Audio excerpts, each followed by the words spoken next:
Okay.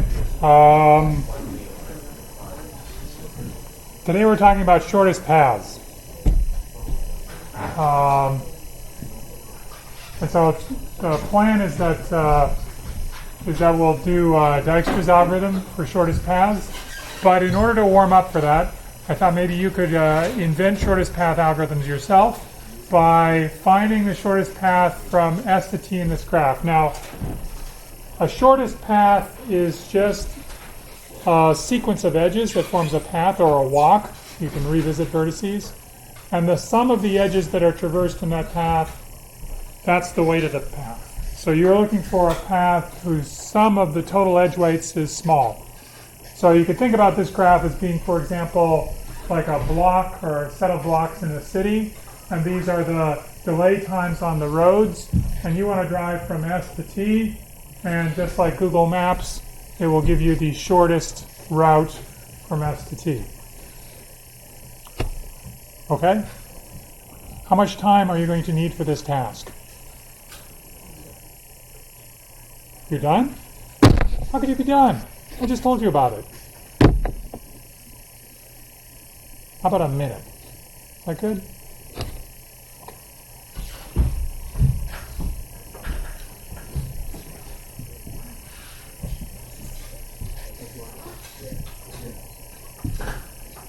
And again, I'd like you to think about how you're doing it so that at the end we can come up with ideas for algorithms.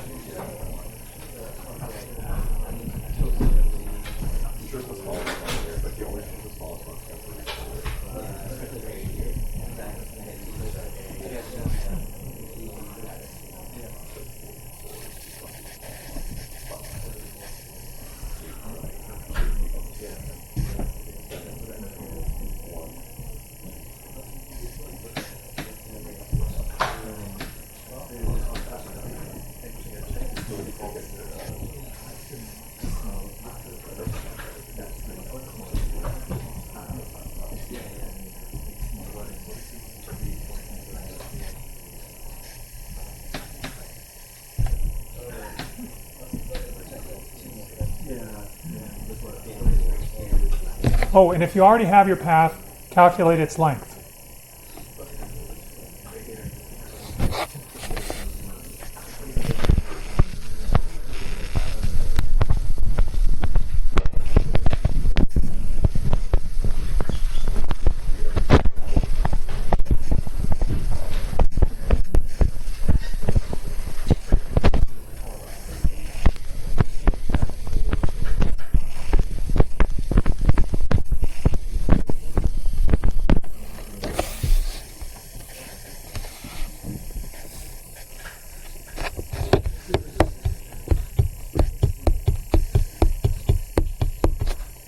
Okay. You all ready? Okay. The question is, you came up with a path length, so I'm just trying to figure out how many people's path length is less than 30.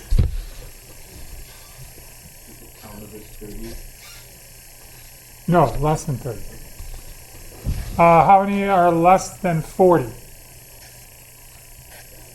Okay, great. So we got some that are less than 40. Okay. Let's do binary search. So how many are less than 35? Oh, okay, great. So less than 35. How many are less than 32? Less than 32. 1. You win. What's your path? Okay. Yep. Great.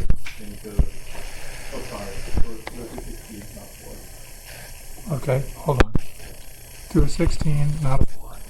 Then you go to 2, got it. then down 4. Got it. Then to 2. Yep. Then to 1. This way? Yes. Then straight to 2. Okay. 4, 5, 6, 8, 12, 14, 30, 34. 34. Okay, how about, okay, so 34, but there's people, okay, how many people have something that's less than 34? Oh, okay. Well, this one is not the shortest. Less than 34. Okay, how about, well, where are we? We don't have any room here. Less than 34, so 30, what do you have? 32. Okay, how do I do 32? Go down 4. To the right 4. Just instead of doing 16 to you do 4. Yeah, so go down 12. 4 down. 4 down. 4 down. 4 down. Right at 2. And down. 4. Great, terrific. Okay, now what algorithm did you use? Just look at it? Just looked at it. Really? I thought this was big enough I couldn't look at it. I had to have an algorithm. I had to have some sort of plan, some sort of scheme for exploring this graph. What scheme did you use? I'm just curious. Yeah.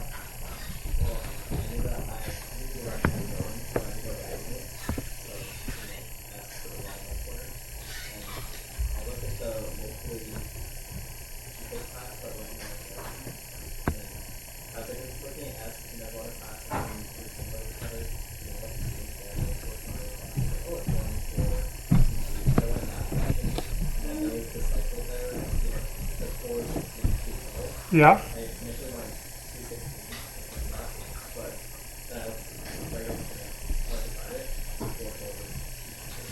I see. Sounds like a heuristic. Like a heuristic is something which is specific to a particular problem, may not work in all cases, but work for this case. My worry is, in fact, in the first thing that you said, which is sort of, it's going to go down into in a diagonal fashion. I mean, I could have been evil, more evil than normal, and made all of the vertical lines be very cheap. And then this line be very cheap, and this line be very cheap, and this line be very cheap, and this line be very cheap. And then you would do this funny snake-like thing through this whole thing to get to the end.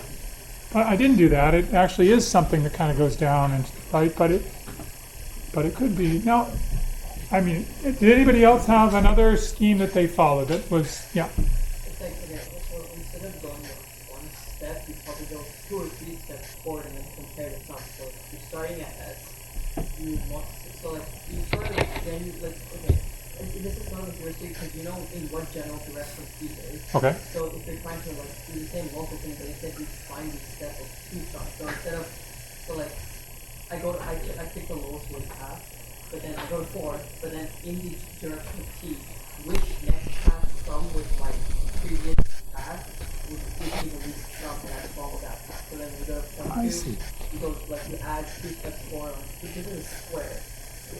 You have to do like a lot more addition if you had like more like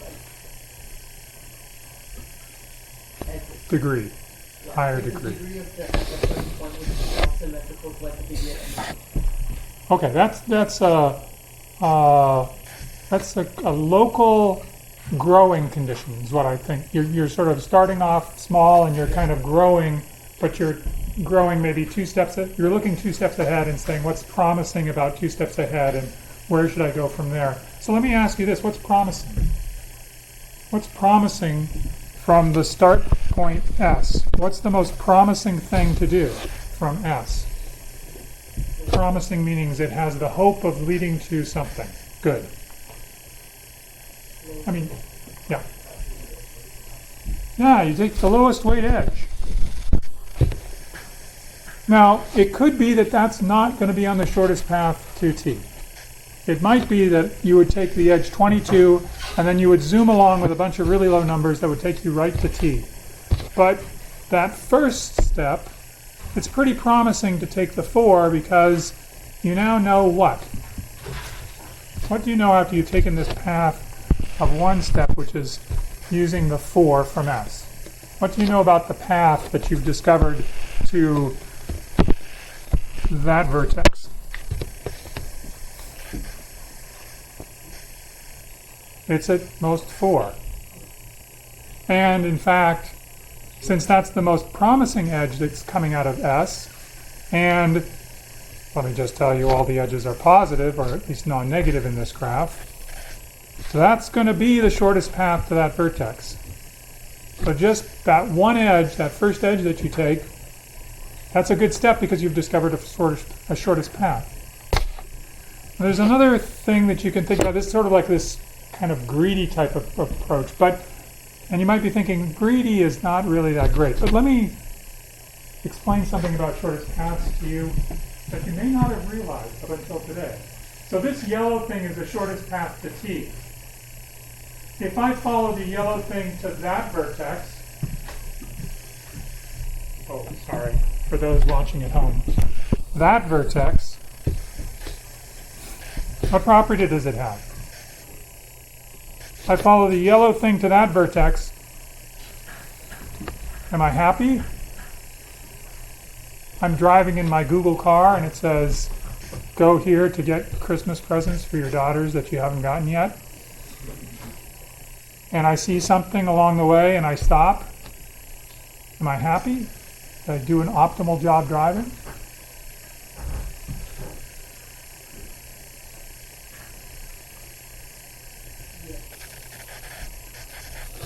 What if this wasn't the shortest path to Kids R Us? This is Kids R Us. They're too old for Kids R Us. What? I don't know what I'm doing now. I have no idea. I can't say it here because they'll listen to the video. Yeah.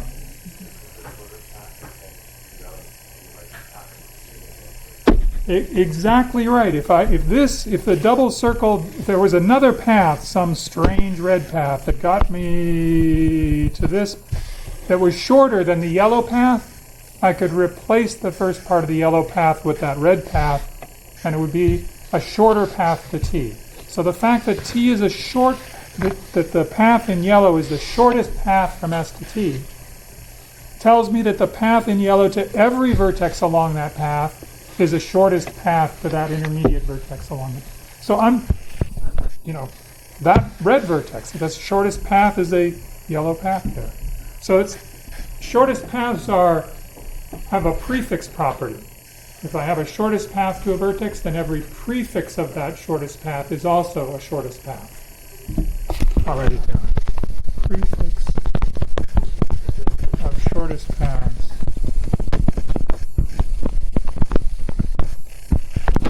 Every prefix shortest path is a shortest path. Now this is true in the world where there are not negative weight edges. So this is assuming no negative weight edges.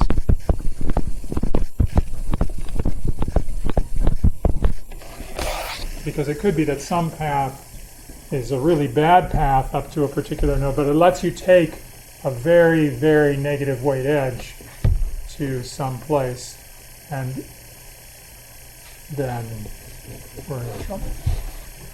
Actually, should it matter?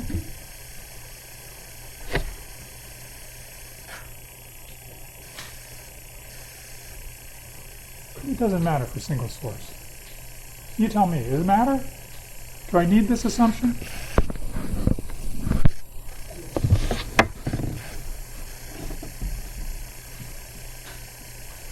Let's take a look at the other page. So we're going to talk about Dijkstra's single source shortest path means there's a single source vertex, and we're looking for a path from that single source vertex to all vertices in the graph. Can you repeat edges? Yes. Negative cycles are a problem. Yeah, that's exactly what's on this page. So if I ask you what's the shortest path from A to B, you would say, well, it's just 3. Shortest path from A to B is 3. But then there's this cycle here. I could go to B, and then I could go around this thing. And now I've now saved myself. It only took me 1 to get there. Now I go around again, and it's now negative. Yeah, the shortest path from A to B is minus infinity. in length. And it's not really well defined, the shortest path, because if you tell me what the shortest path is, I say, well, I'll just go around the cycle one more time. You say, no. So we're going to assume that there are no negative weight edges, not just because of negative weight cycles, but also because negative weight edges are going to make Dijkstra's algorithm fail, even when there aren't negative weight cycles. So Dijkstra's algorithm requires this assumption.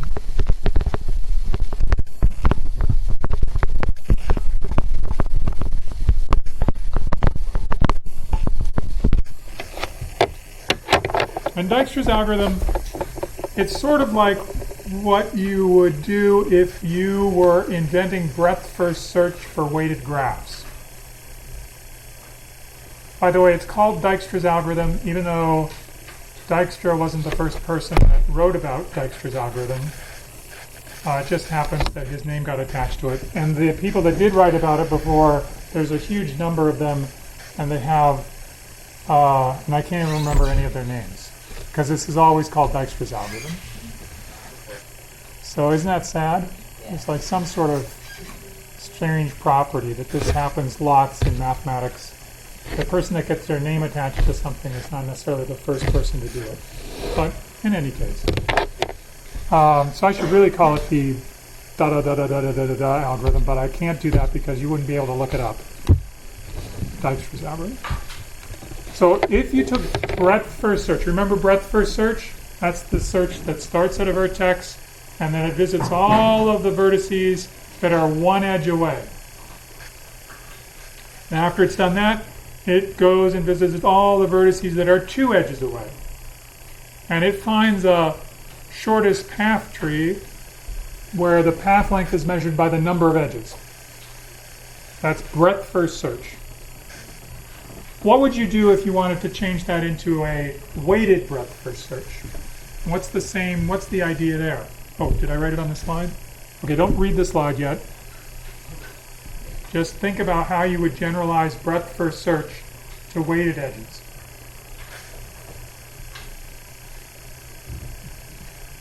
Darn, I wrote it. Okay. Yeah, exactly. You would find shortest paths from the source in order of length. So somehow breadth first search does that by saying, let's find all the paths from this vertex that are of length 1, one edge. Dijkstra's algorithm says, let's find all of those paths that are of length the smallest possible to get to a new edge, and then repeat. So find the paths in order of shortest path length. And basically it's like breadth first search, but it's a weighted version. Does it make sense? You start at some source vertex with a shortest path length of 0, and then you know that the next shortest path is going to extend some existing shortest path because of what we saw in the previous graph. We saw that every shortest path in this graph is an extension of some already existing shortest path. So if I wanted the shortest path to this node, the double circled red one, then I would extend some previous shortest path, like the one that goes to the blue node, by one edge.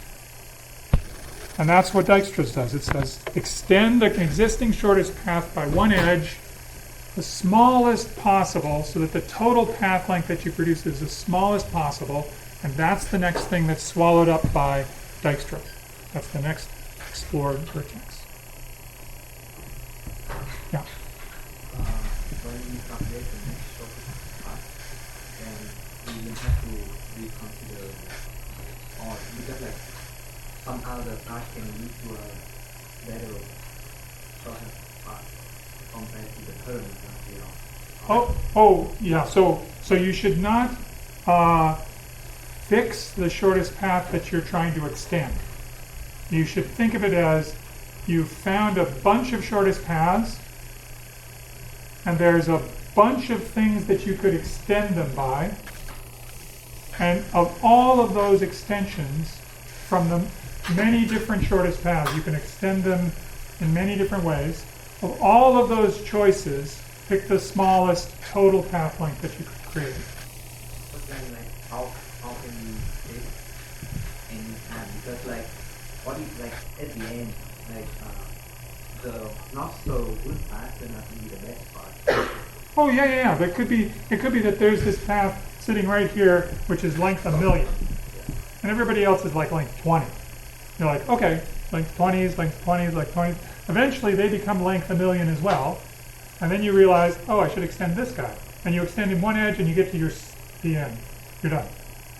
Yeah, you have to explore a lot in order to figure out what the shortest path is. But every time you perform one step of this algorithm, you find another vertex. And you've established the shortest path to that vertex. So you can't do it too many times, because there's only n vertices in the graph.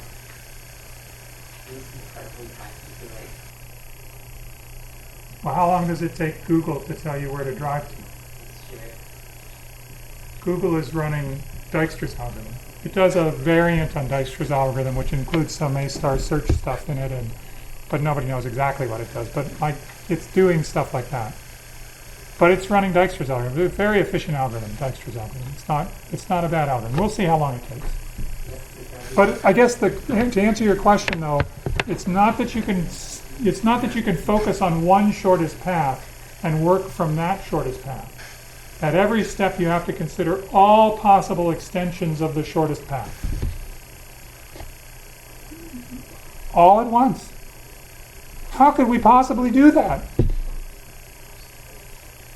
Yeah. So basically, it traverses through all the paths possible and picks the minimum. It keeps track of all of the lengths that it's got and how much the extensions will cost to make that a little bit more, and then what does it do? It picks the smallest. Min heap. Yeah.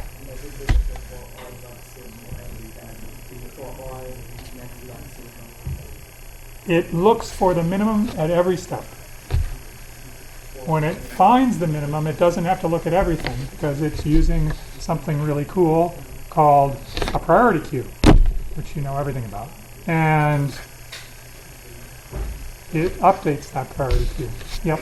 Oh, wait, so I understood it. So this one, where if the path is the shortest one currently, and you keep extending that until it gets longer than this path, in which case you start extending it to the other path that ends up being shorter. Is that how it's working? At every step, you have a set of shortest paths that you've established. You pick the shortest one, you extend that. No. You pick the shortest extension of what you have. Wait, what? You pick the edge whose extension of existing shortest path will be the shortest. Oh. The total path that it creates will be the shortest of all total paths that could be created by adding one edge. Oh, so you look at smaller posts, not trees. Correct. Okay. You anticipate what the next step is going to be, and you take the best one. Yep. No. Well, it could be, of course. No? This is just the outline. This is just saying we are doing it in a greedy fashion. We're trying to start with a shortest path and extend a shortest path by one edge. And we choose the one edge extension that will make the new shortest path.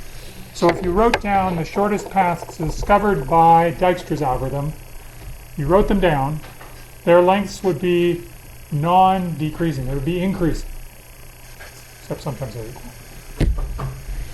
Okay, so this is the code. It's a lot like breadth first search. It starts off by unmarking all the vertices, and then it says that I'm going to have a guess called dist, which is my guess as to what the shortest path distance is to that vertex. It really represents the shortest path distance to that vertex that I can see following all of the edges that I've examined. If I look at the graph that I've seen so far, dist will be the shortest path to that vertex using the edges that I've seen. Okay, so initially I haven't seen any edges, so everybody's distance is infinity, except for the source vertex. The source vertex has distance 0. So in my little example down here, this is a 0, this is an infinity, another infinity, another infinity, infinity, infinity, infinity. That's the initial guess as the short guess to the shortest path. It's not a guess, it's just the established shortest path length that I've seen from what I've looked at. And I haven't looked at anything. Okay? And then it enters a while loop. And while there's an unmarked vertex, it pulls the lowest dist vertex off of the priority queue. I select the vertex with the lowest dist. In this case, the one with the lowest dist is obviously A because it's the only one with a finite value, and it's 0. And then it looks at the edges that it can see from the vertex that it's pulled off, which is the edges that are leaving A. This is a directed graph, by the way, so, you know, that's what the arrows mean. So where can I get to from A?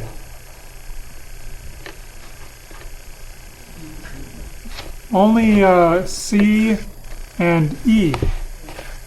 So when I do that, I look at the edge, let's say I look at the edge AC, and I calculate a new distance to C. And it is going to be the minimum of the old distance to C, and the path that I can get to C by using the shortest path to the vertex V, in this case A, which is its distance 0, plus the weight of the edge from A to B, from V to W. So what do I write down as the new distance for the vertex C?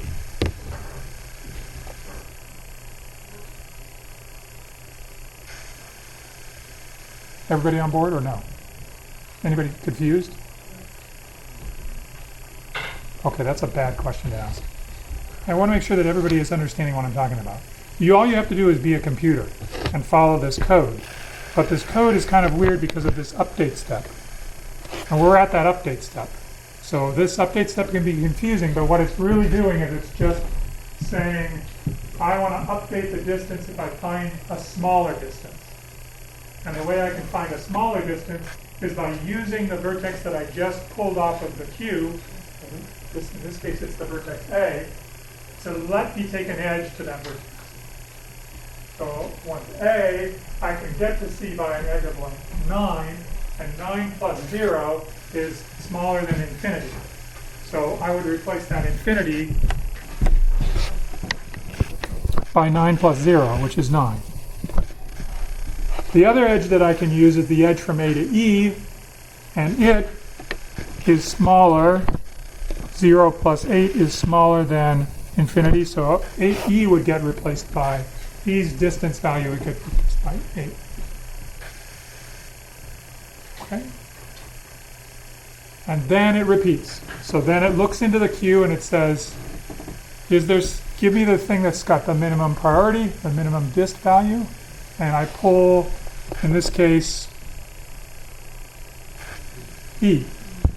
I mark it by writing its shortest path length in the shortest path length vector. And then I do the same thing. I look at what can I get to from E. What edges have I revealed that I can use now? And I can use an edge, what do I have? A G, right, G. So G has an edge, the edge EG is 1. And I have to say, the distance to E is 8, so 8 plus 1 is 9. And so I can update G to 9. And then I have an edge from E to D. E to D is, edge length is 7. 7 plus 8 is 15. So I have a length 15 now for D. Yeah.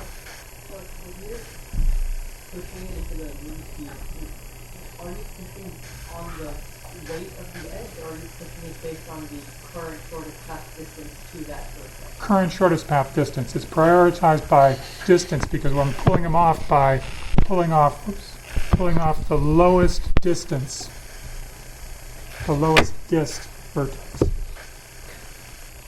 And in fact, They are all on the priority queue at the beginning.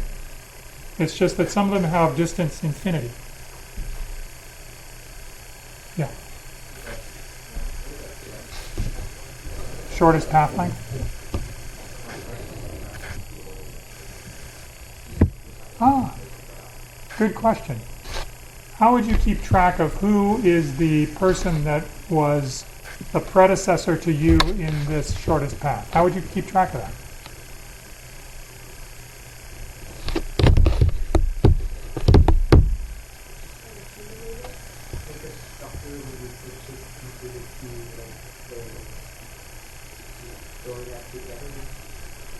I didn't show you another field that you could keep, but yeah, you could keep another field here, not just shortest path length, but predecessor.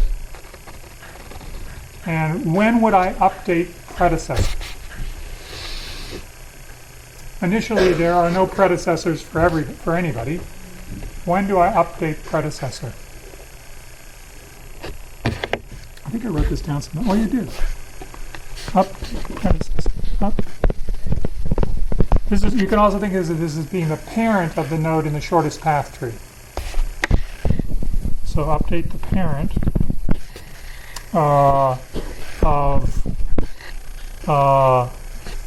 this is the parent in the shortest path tree. This is the shortest path tree that's rooted at the starting vertex, the vertex A. Where do I update the parent and who do I update the parent of?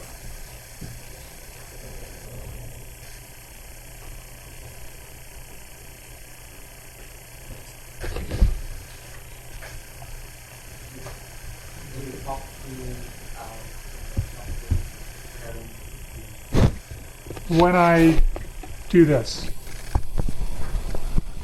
when I update the distance value, what that's doing is it's saying the best way to get to the node W is to use the edge VW. So think of, maybe I should write that. This is the best way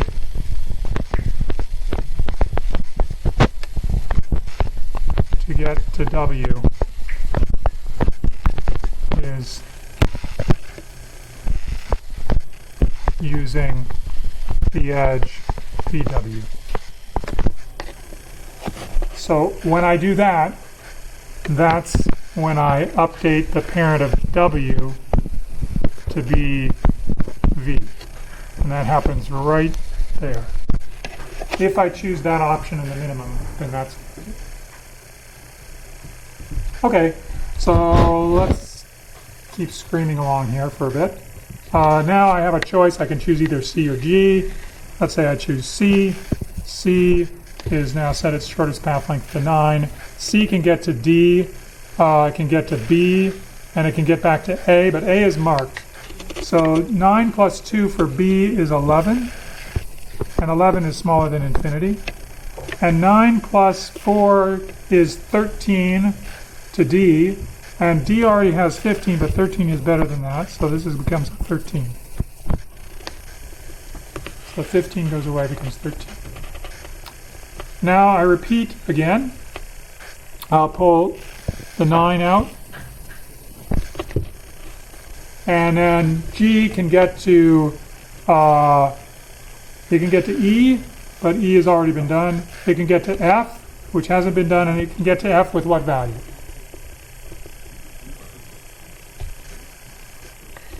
Yeah. G can get to F with what value?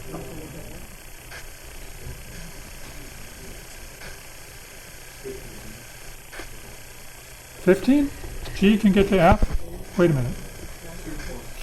8 plus 1 plus 2, 11. There we go. Holy cow, I got like, I was in sort of mathematics land there. Okay, now what do? We pull out the next minimum. Let's say we pull out B.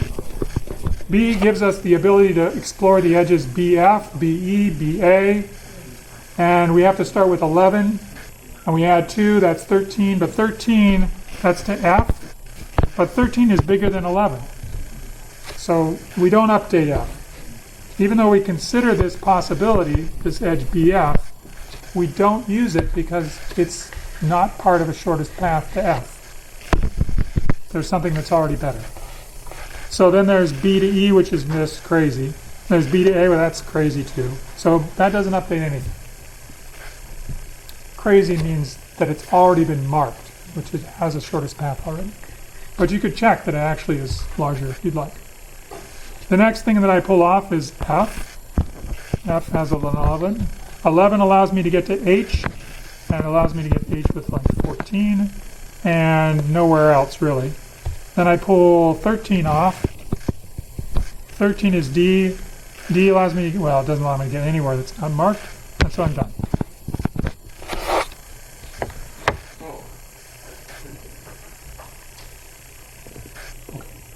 That's Dijkstra's algorithm. Repeatedly pull off a priority queue, prioritized by this dist, this guess about the distance, or this tentative shortest path distance, let's put it that way.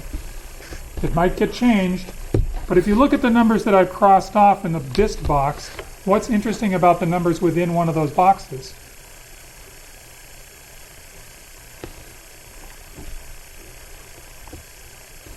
There's 3 of them in some. That's interesting. But there's also another thing that's interesting, which is that it's decreasing. It went from infinity to 15 to 13. And you're never going to update that dist value unless you're going to decrease it. So dists are decreasing over time. Okay. We have 10 minutes to understand why this works. This is a greedy algorithm. It's suspicious. Like, why does this work?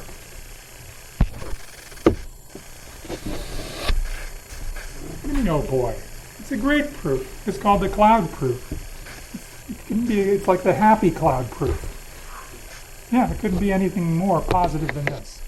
So how do you think this is going to work? You're right, induction. It's a loop invariant. And the loop invariant says that Dijkstra's algorithm performs correctly and finds the shortest path up to a certain point, and suppose that it fails to find the shortest path after that. So we're trying to prove the inductive step here, and I'm assuming for the sake of contradiction that it doesn't work. So it's everything that it's found that's within the cloud, all of the vertices that are inside the cloud, those are correctly labeled by their true shortest paths from S, and so that you could think of this cloud as containing a perfect little shortest path tree.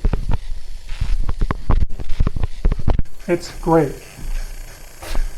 And now, at the k plus first step, we find a vertex U. Dijkstra finds this vertex. And it finds it in the path that it creates, which is this path, the shortest path to here, plus, oops, sorry, that's not it. Here it is. The shortest path there,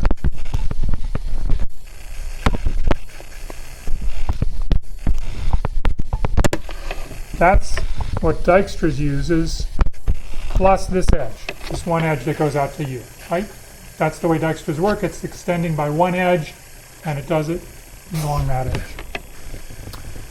So, if Dijkstra's algorithm is wrong, then there must be a shorter path to that vertex U from S.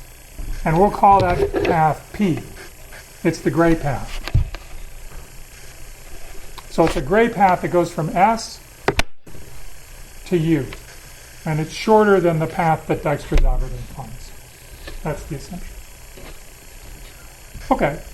But because it's a path that goes from S to U, that means it has to leave the cloud at some point. Because U is outside of the cloud and S is inside the cloud. So at some point it leaves the cloud, meaning it takes an edge that steps out of the cloud to some other vertex, maybe the vertex Y.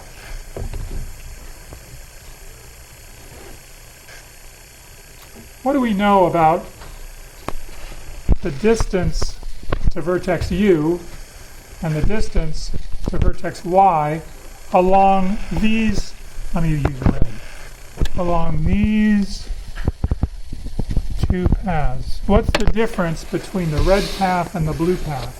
that goes from S to U is the blue path, and that goes from S to Y is the red path. What do we know about them? How did Dijkstra's algorithm choose to make U be the next vertex that it was creating a shortest path to?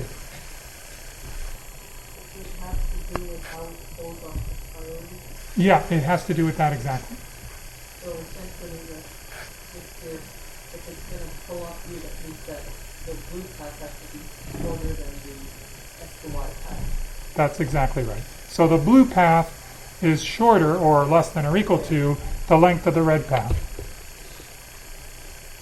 Okay, and if the red path up to Y is greater than or equal to the blue path, then the entire gray path is even more.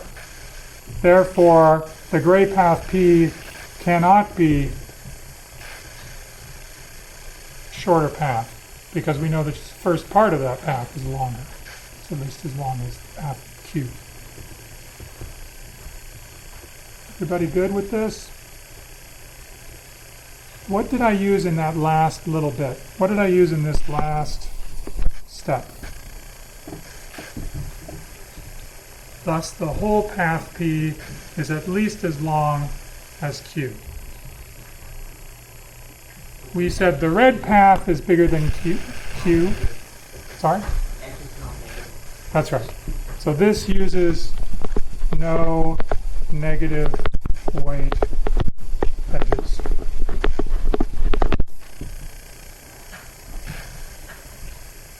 If there were negative weight edges, like there was an edge out here that was weight minus 1,000, that would be a problem. Dijkstra's doesn't know about that edge. It would greedily assume that U is the best way to get. Taking this edge to U is the best way to do things, but in fact, you should take the edge to Y and then find the minus 1,000 path. Is it good? 5 minutes. You're not happy. You okay? Oh, there's a question. Sorry. We might assume that this output doesn't use negative weighted edges, or because we already assume that the algorithm of No. We need the assumption that the graph does not contain negative weight edges. We just make that assumption and say, if you want to run Dijkstra's in a world in which there are negative weight edges, forget it. It will not always work. So we have to make that assumption. We do, because we're using that assumption right here. We're making that assumption is why extending the path P from Y to U makes it longer, or at least as long, so there's no negative weight edges. Okay. How much time does this take? This is what your big worry was. Let's see. So n times, Dijkstra's algorithm has to reach into a priority queue and perform a remove min operation. There are n things in the priority queue. How much time does it spend doing all of those n remove mins? This is where you jump in all at once and say, thank you. If you're going to learn one thing from this class, it's that trees that are balanced have logarithmic height. And therefore, your heap is going to be height log n. Now there's something else that happens in this priority queue. Initially, there were priorities that were infinite, and then they were decreased during the course of the algorithm. This is called a decreased priority operation on a priority queue. And it says, give me an element and tell me the new priority that's smaller, and I'll decrease the priority. You can arrange to have it so that you can say decrease priority of node 4, and you can point at the node 4 within your heap, within the, this heap tree. What would happen to that node if I decreased its priority? It might go up. you remember what that's called? Heapify up. So this decreased priority is really heapify up once you find where the node is in the priority queue, which you can track. You can keep track of that. Have an array of pointers into your priority queue. How much time will M operations of decreased priority take? Because you decrease priority potentially for every edge that you see. Every edge during the Dijkstra's algorithm might cause you to do this. Decrease its priority. How much time does this take in total?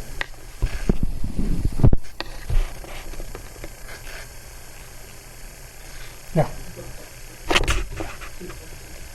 When you say in this one, it's decrease party, you're essentially saying it's increase the party, but since it's a mini heap, you're just reducing that number up, right? It's a min heap, so when I decrease its priority, it's going up. Yeah. Yeah. And then the other thing in the cloud code, it doesn't have to be one thing for the point. So like, I'm assuming that's the assumption that if you went directly to you, they would both have the same vertex. The assumption. Oh, no. The vertex Y could actually be the vertex U. They could be the same vertex, but it would be another edge that would be being used, and so therefore it would be greater than or equal to. Again, the only thing that's happening here is every first step out of the cloud is the smallest first step that you could possibly take, meaning it's the smallest total path length that you could find by taking one edge out of the cloud. That's what Dijkstra's algorithm does for you. And so that blue edge, that's it. That's the smallest it could possibly be. If you took a red edge directly to you that was different than that blue edge, sorry, not as good. Oh. How much? M operations? Thank you. M log n for a total of theta of m plus n log n. I just added them together. Now, if you happen to be operating in connected graphs, this would be equal to m log n, because m is bigger than n, and therefore m plus n is less than 2 times n, 2 times m.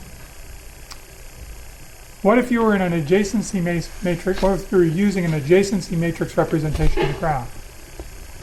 What would the running time be for that? The difference with an adjacency matrix is I have to look at the entire row to find the edges that are adjacent to a particular vertex. I have to do that for every vertex in the graph. That means I'm going to have an n squared in the running time. In addition, I still have to do the m decreased priority operations, which each take log n time in the worst case. So for an adjacency matrix, it's n squared plus m log n.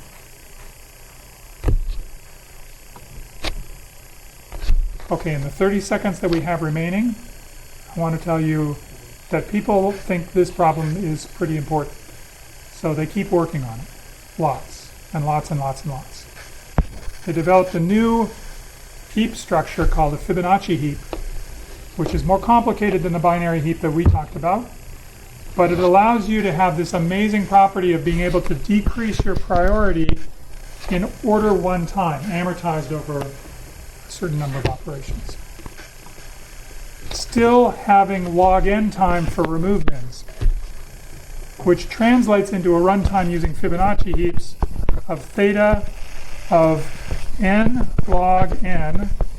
That's for all of the pulling out the vertices from the priority queue, plus all of the update operations, which is m.